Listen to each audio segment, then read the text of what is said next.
Blessed day, everybody. Welcome to What the Boo. Hey, in today's video, I'm going to be trying to answer a question that was presented to me from a viewer in the comments. And he asked me, is it worth today joining the Marine Corps and building a career out of it? Now, today is going to be a little bit different, a little bit less of a script, and I'm going to try to talk about this as if I was talking to one of my youths at my church. And one of the things I think one has to consider, if you think about joining any branch, let alone the Marine Corps, is what is your reason or desire to join the Marine Corps? And it's why. Why do I want to join it? Do I want to get out of this hole that is called home? Do I want to do something with my life? Do I want to go and be part of something bigger than my life? Do I just want to get the heck out of this town, travel the world, see a few things, and make a family? Or, like in my case, why did I join the Marine Corps? I joined the Marine Corps to get some while the getting was still good. And to be quite honest, it almost got me. But, everyone has to have their why. And it's not just, today, nowadays, with the way things are, political, socially, basically, it is a bit of a different core than when I first joined. And with that in mind, I remember the time when I came in, corporals are just as likely to beat your head in as look at you. Now, they have to play nice. They get creative about how they still go about doing what they need to get done. And it is the core. It's not like it's the army. But when you think about a why, I'm going to backtrack a little bit. It's got to be just beyond thinking about, with everything going on, is the core really what it used to be? The core is nearly 250 years old. It is nearly 250 years old. It has gone through a lot. All right. It survived the God blessed hippies. All right. Let's be honest. That time and age was absolutely ridiculous and a culture shock. It survived that. It's gone through so much. It survived the army trying to kill it off. President Truman tried to wipe it out. And that's something to be considered. It's part of our history. So it is an institution that has a lot to it. And so the Marine Corps is stood the time of has stood the time history. It is older than the country. All right. And I would think that just because we're going through an upheaval or a cultural change, we've had several of them. And the Corps has persevered, has adapted and overcome that. And every single obstacle it's ran into. Not a single thing has been able to bring the Corps down. Because the Corps is beyond the modern cultural shift. All right. It is a culture and society in and of itself. And so, with that in mind, it has so much history and so much culture and so many who have died, who have helped build that foundation and just built upon and built upon it. All right. Yes, Smithley Butler, John Basilone, Archibald Henderson, Commandant Lejeune. We have so many Marines throughout our entire history who have built upon it and built upon it. And every generation steps up to that, to add to that, and add to it, and add to it. Are we perfect along the way? No. Does that mean the Marine Corps is going to magically become this most efficient organization? Like, heck no. We're probably the most organized disorganization in the entire world. You'd be surprised at just how disorganized we are. And yet, we bring home victory. And yet, our reputation precedes us. And then when we arrive and someone challenges that reputation and we smash their head in, that is our legacy. Every generation adds to that legacy and adds to the legacy. So when you're also considering why, it's why are you wanting to become part of this legacy? Why do you want to partake in this and add to it? Because there's those who have some big old boots you got to fill in. You don't want to bring one of those who become known, put in history as the Marines, who cowered before the enemy. You don't want that. Now, to give it consideration, part of that would be now it's not a case of cowardice. It would be like with the 4th Marine Regiment during World War II. Now, I believe there was a battle in the Philippines. The United States military is fighting the Japanese. Now, the Marines are falling under the command of a Army general, and there's been a lot of fighting going back and forth. And the Army general decides that we are going to surrender. Now, the commander of the Marine unit there, the regiment there, gets the orders to surrender.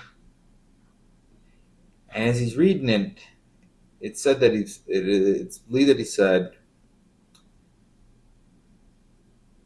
"I can't believe I'm going to be the one who goes down in history as the Marine who gave the order to surrender." Now, fast forward, we win the war, so on and so forth. To this day, the Marine Corps still has not forgiven the 4th Marine Regiment for the surrendering. It has not forgiven it. And how that's expressed is that the 4th Marine Regiment, infantry regiment, is not permitted. Their unit colors, regimental colors, are not permitted on the mainland USA. So that's why they're stationed in Hawaii. Basically, you have no right to be in the United States, in the mainland USA. That's the feel of shame the Corps felt for it. Now, it wasn't enough. It's understandable. The Army gave you a command. And as far as Marines would be concerned with the command to surrender, you tell them, ball that up and stuff it where the sun don't shine. Because I'll be damned if I'm going to be the Marine who gives an order to surrender. And if I have the means to fight, the equipment to fight, and I have the Marines with the will to fight, I'm not surrendering. I'm just not going to surrender. I'm not going to go down in history in the United States Marine as a Marine who willfully surrendered when he still had the means to fight. Now, if you just notice what I just did, that is a cultural thing. That stubbornness, the desire to fight, the will to fight, the will to just go on. That is a cultural thing. Now, is the Corps immune to what's been going on culturally? No. You're still going to deal with it. What I'm saying, though, so long as the Corps holds on to its history and the culture and its legacy, the Corps will persevere. So it's not something concerned like, hey, I don't think it's worth joining and go. If it ain't coming from a Marine, they can shut up, basically. If it ain't coming from an American, he can go shut his mouth too. There's only so many of us. It's like the 1% of the 1%. So, in a nutshell, that's you got to remember, realize your why. It's not just susceptible with what you're dealing with today. It is a long legacy. It is nearly 250 years old.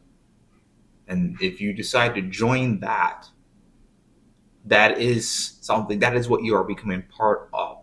You get through boot camp, now you get to be part of it, and now that is your history.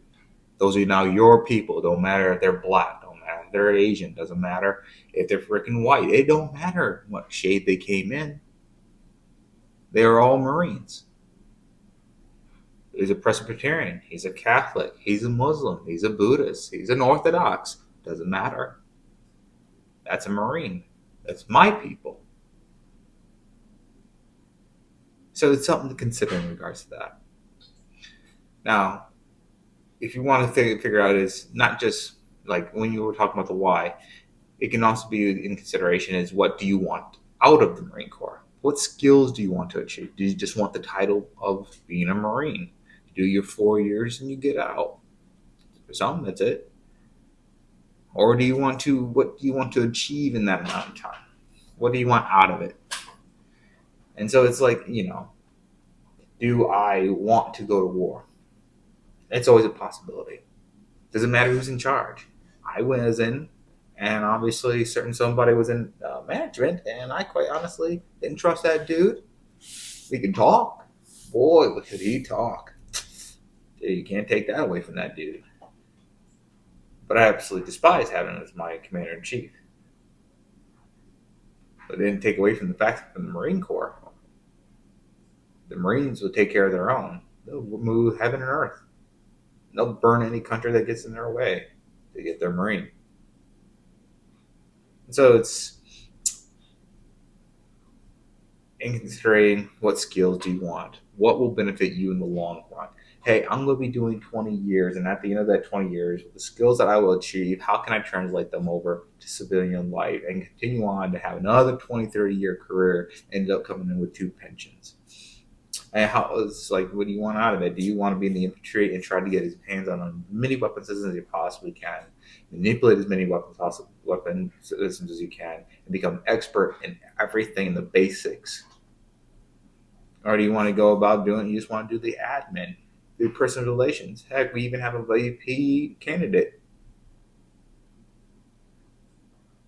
Now he's running up for being VP, JD Vance.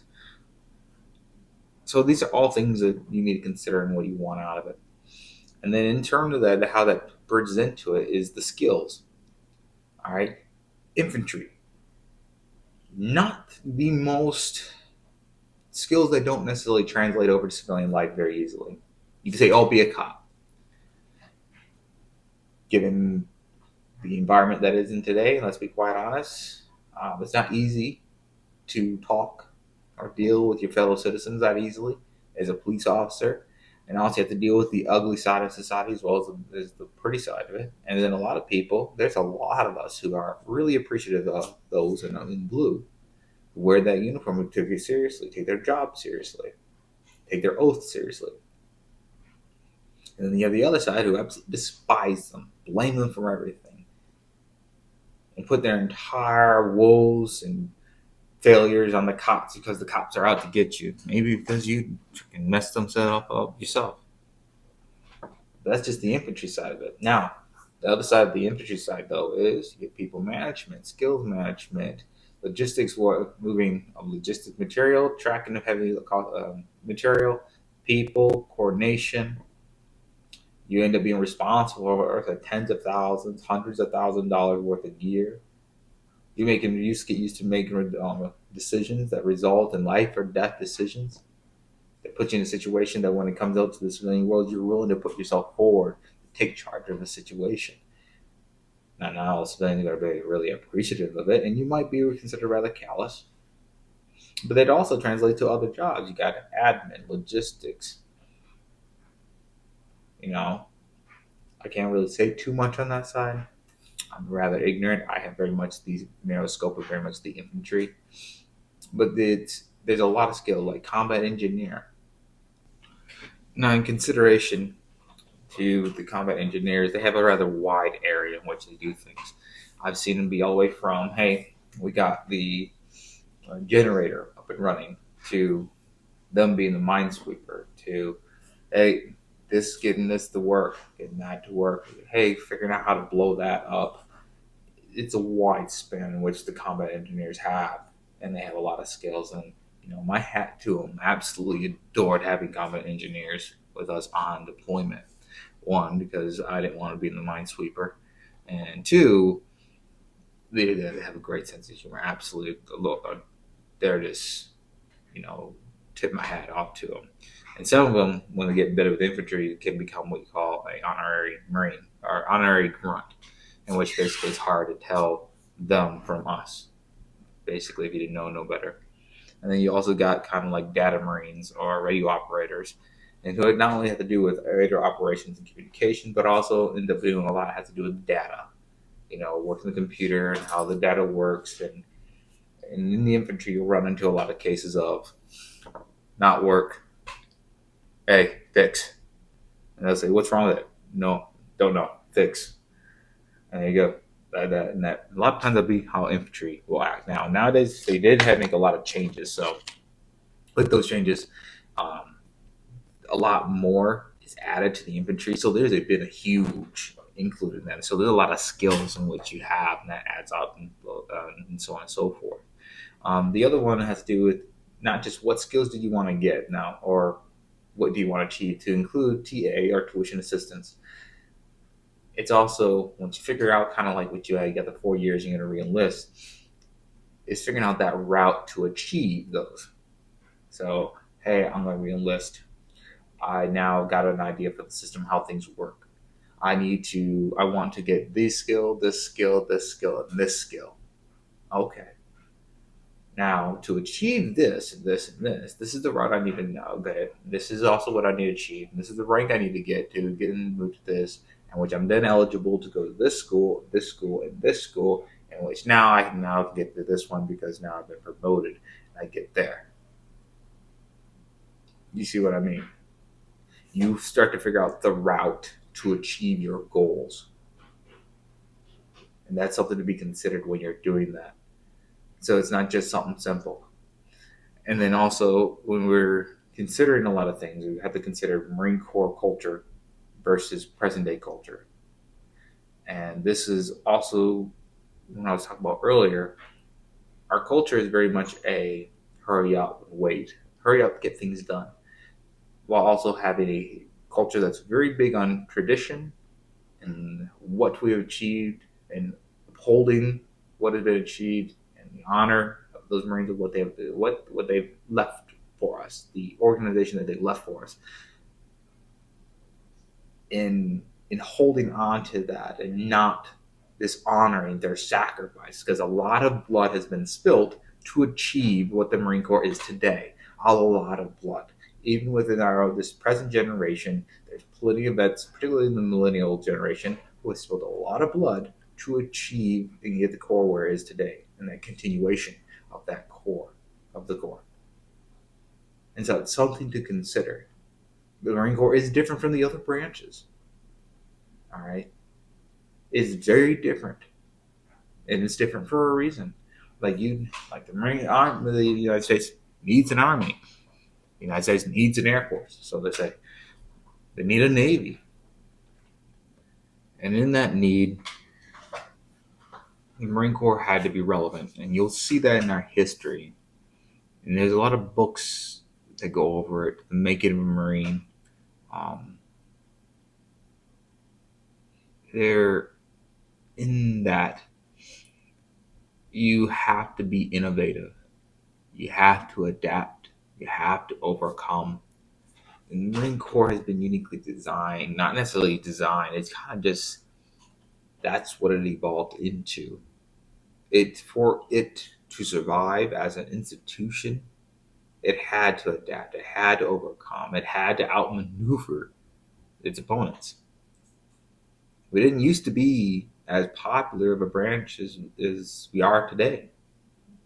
Marine Corps, during World War One, during the Battle of Belleau Wood, that's really where we started kind of launching off in our history as, Tuffelhorn, Devil Dogs. And in that, there's some history behind that. We have no business being in the front lines. Let's be honest, the Commander-in-Chief of the Armed Forces, he made an entire point of trying to keep the Marine Corps out of any of the frontline fighting, with the intent of making the Marine Corps irrelevant, so as when the war was over with, he was going to try to get the Marine Corps abolished. The Marine Corps there's been multiple attempts to get the Marine Corps abolished. Multiple. during before World War One, after World War One, World War Two, after World War Two, and through our years, they've been constant,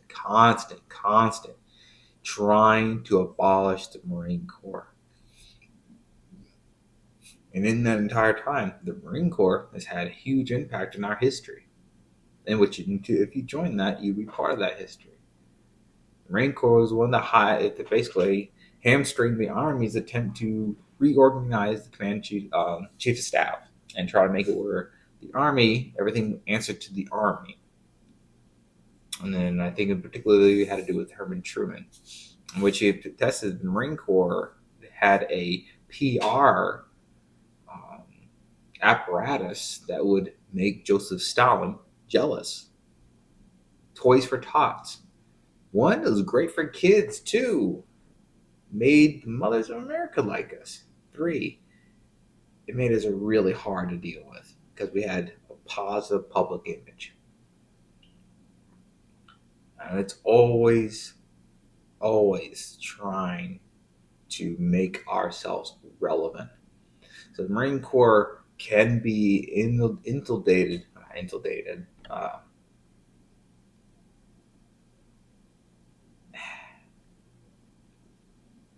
cultural customs, thoughts, and beliefs and social experiments, yes, can get into the Marine Corps. But you're having to deal with a culture who can't afford to be softer, weaker, slower. The entire institution, all these things that are going into the Corps that you may be concerned with, the Corps cannot bring victory and have those things at the same time. It can't afford it.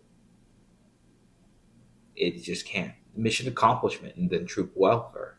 Either you bring home victory or don't come home. Because either you can die fighting to try to bring home victory, in which you will be remembered, in which your fellow Marines will come tearing through hell or high water to come get your bodies and bring you home.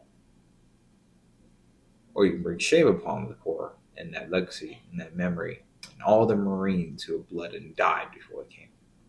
You're worried about these things that culture is going to come in and completely ruin the Corps. And it didn't ruin the Corps when I was in. It really didn't. Did it make changes? Yes. But then I seen the Corps adapt to them and become more lethal. And we were already pretty lethal, but it's become more lethal. Don't go thinking that just because we're having this cultural issue, the Corps is going to completely degrade and then become nothing. It's not like the other branches. They have culture, but they don't have a culture like the Marine Corps. All right, it's distinctive and unique, and it has a desire to survive.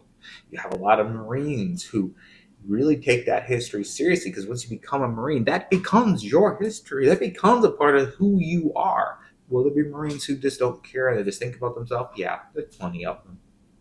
But if you join in, that becomes part of your history. That becomes part of your legacy. You will contribute to that, and you're not going to be one of those Marines who wants to be found lacking, or at the very least, you don't want to be that Marine found lacking. That's for somebody else to drop the ball. That's another generation's problem. They can go drop the ball, but I ain't gonna be the one. I'm not gonna start that trend.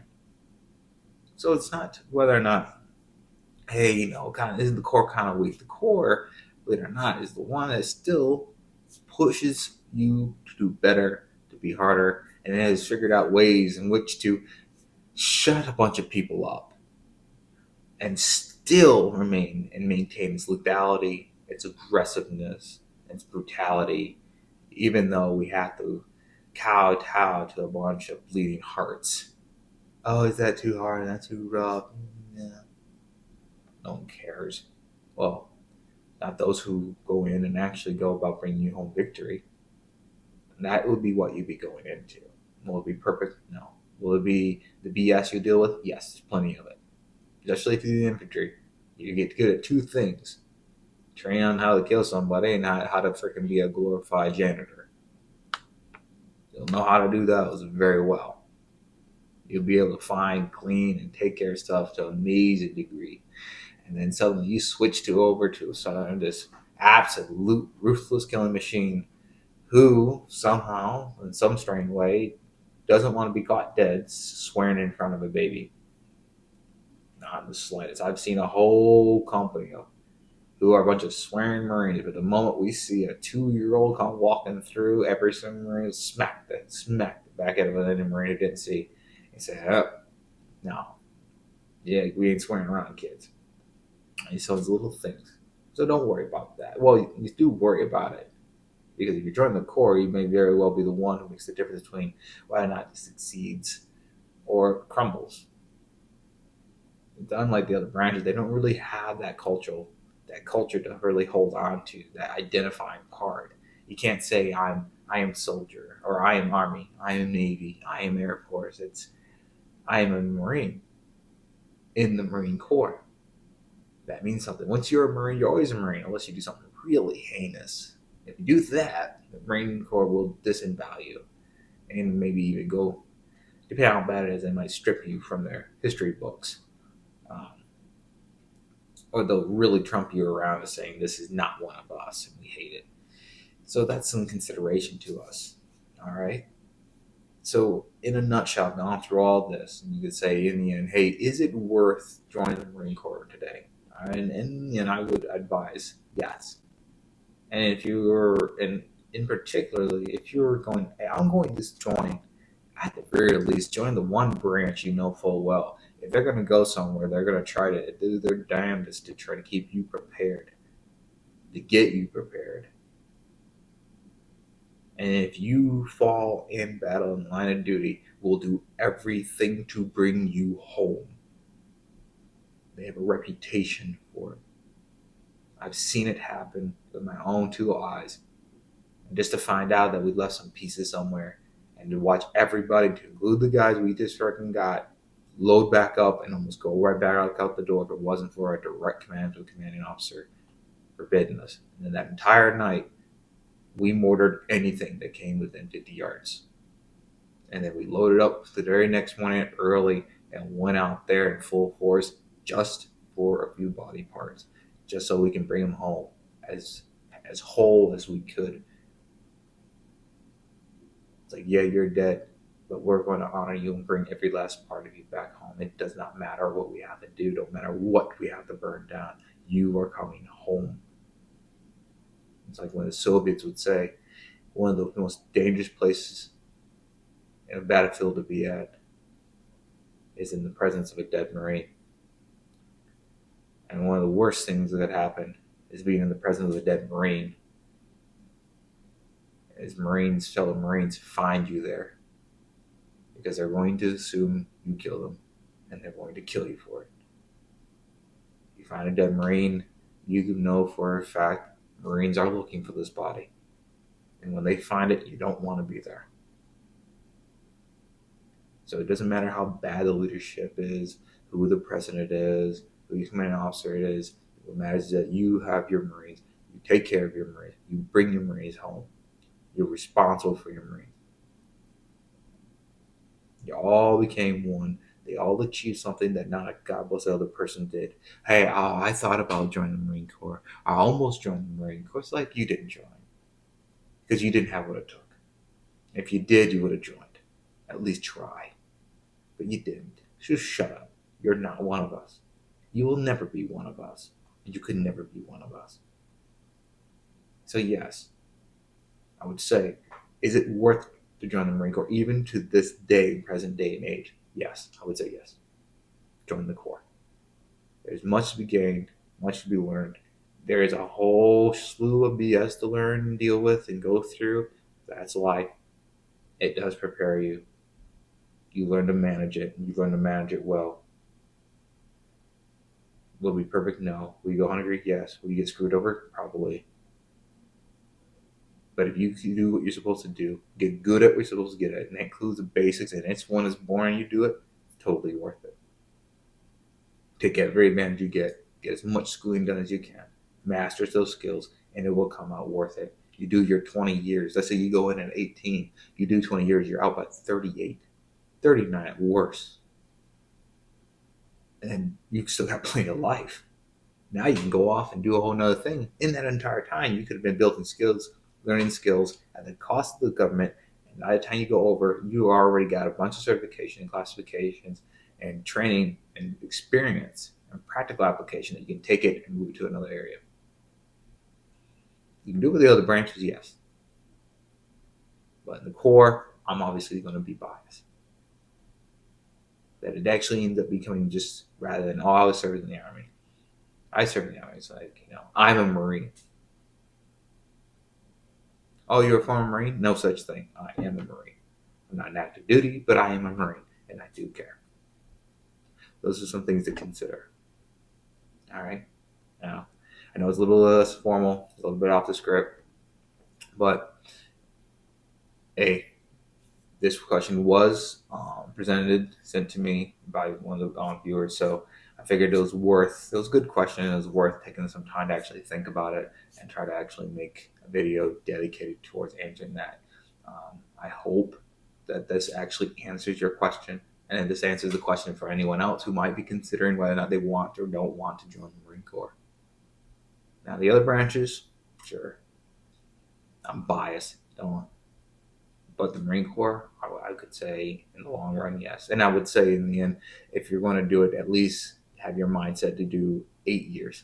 8 years. Go straight to 8. 1, you can't get called back. And 2, your first 4 years is figuring out and getting used to the system. The second 4 years is actually doing things, and you know what's expected of you and how this works and where you need to go and do this and do that. But it's a different experience in your second tour. First tour versus second tour. Second tour, usually you're much more better grasp of what's expected of you, how to achieve things, how this carousel goes around and around and around. Everyone else thinks that's this. The carousel of the Marine Corps does this. Whoop. It's like, what the heck is this? That's just how the Corps is. But you figure it out, and it's actually a really good experience. And it'd be probably, if nothing else in your life, for some people, it is the epitome of their, like, one of the proudest things they've done. Believe it or not, usually it's the people who are the most negative about the Marine Corps. Oh, I hate the Corps. I hate this and that. It ends up being these guys are the ones who wear the Marine Corps hat the most. Marine Corps this, Marine Corps that. The cars is covered in it, and they end up being the most patriotic Marines ever. It's a very, very interesting. All right. Now, in the end, I hope that answered everyone's questions. If you have any more questions, please put them down in the comments. And if you will be so kind as put a like on this video and share it with those who you think would benefit from this video or have questions. Or if you have any more questions, hey, leave them down in the comments. Have a blessed day, and God bless you.